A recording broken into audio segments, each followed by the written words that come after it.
جينوز ناجحة 100%.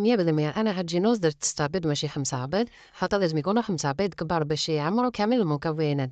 من أسرع نجاح هاد الجينواز راهي كاملة في صندوق الوصف مع المقادير. أنا هاد جينوز درتها باش ندير بيها تحلية خفيفة، خاطر على بيها درتها في السنيوة بلا ما درت لها بابي كويسون. بصح نتوما ديروا لها بابي كويسون خاطر تحتاجوها باش ديروها باتيسيري رولي ولا باتيسيري كاري ولا باتيسيري تاع الطبقات. ولازم نغربلو الفانيلا والخميرة. ومن أسرار نجاح الجينوز إنو الفانيلا لازم تكون نوعية مليحة. أنا درت هاد الجينوز باش نوضح الوسمو الباتيسيري كاري اللي درتها المرة اللي فاتت. الطريقة تاع الجينوز كيفاش خدمتها. أنا في وقتاش نزيد الإكستري تاع الكاولا تاع الفراولة بالنسبة للباتيسيري تاع المرة اللي فاتت.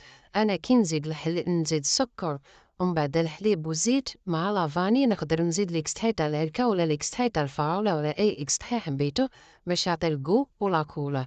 هنايا كي ندير لا جينواز في السنيوة لازم نخبطها 2 شطرات ولا 3 باش نديكازيوها.